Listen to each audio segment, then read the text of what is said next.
Est-ce que tu as déjà acheté un produit juste parce qu'il avait plein de bons avis? Si la réponse est oui, et bah t'es tombé dans l'un des plus vieux mécanismes de persuasion, la preuve sociale. Salut à tous, c'est Étienne et bienvenue dans ce 4e épisode des concepts marketing. Chaque semaine, je t'explique en 5 minutes un concept marketing clé qui va t'aider dans l'amélioration des performances de tes campagnes publicitaires. Si tu aimes bien ce type de contenu, n'oublie pas de liker et de t'abonner. Aujourd'hui, on va parler d'un concept fondamental, la preuve sociale, et on va voir comment elle peut booster les performances de tes campagnes et influencer les ventes auprès de tes clients. Alors déjà, pour commencer, qu'est-ce que c'est que la preuve sociale?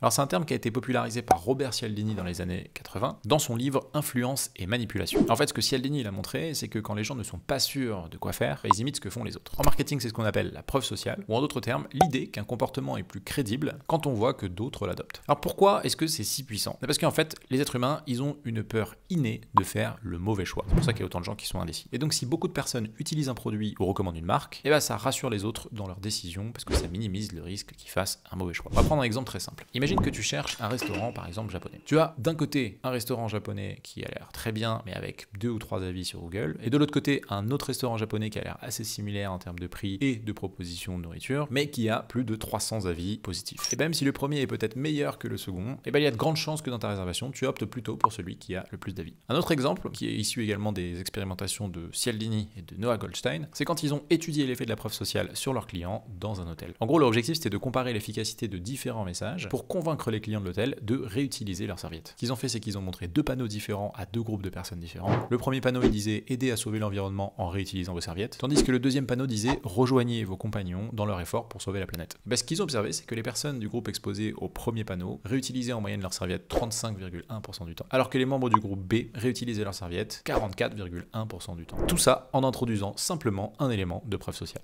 Maintenant qu'on a compris le concept de la preuve sociale, la question c'est comment l'utiliser au sein de ces campagnes. Il y a plusieurs manières, mais les plus simples sont par exemple d'utiliser les avis clients en mettant des témoignages sur tes landing pages ou dans tes publicités. Plus il y a des éléments tangibles et concrets, plus les utilisateurs ils aiment bien. Tu peux également mettre en avant des cas clients, par exemple de marques ou de personnes connues qui utilisent tes produits. Exemple, plus de 10 000 clients satisfaits ou utilisés par des grandes marques comme L'Oréal ou Coca. Troisième manière de faire de la preuve sociale, c'est de mettre en avant des statistiques en utilisant des chiffres pour convaincre, comme par exemple 97% des utilisateurs recommandent nos produits. Et enfin, tu peux utiliser des UGC, User Generated Content, qui sont des formats publicitaires produits directement par tes clients. Alors ça, c'est super efficace, déjà parce que ça crée de l'authenticité et ensuite parce qu'il n'y a rien de plus convaincant qu'un client satisfait qui témoigne pour la marque. Imagine que tu vends des chaussures de sport, ce que tu pourrais faire pour améliorer la preuve sociale, ce serait d'utiliser des photos de clients qui les portent, d'ajouter dans un encadré leurs avis et de mentionner le nombre de paires vendues. Rien que ça rassurera tes acheteurs potentiels et ça augmentera ton taux de conversion. En conclusion, comme on l'a vu, la preuve sociale est un levier super puissant en marketing parce que plus tu montres que d'autres personnes aiment ou utilisent ton produit, plus tu as de chances que tes potentiels nouveaux clients se sentent en confiance pour passer à l'achat. Voilà, c'est tout pour le concept marketing du jour. J'espère que cette vidéo t'a plu et que ce format te plaît.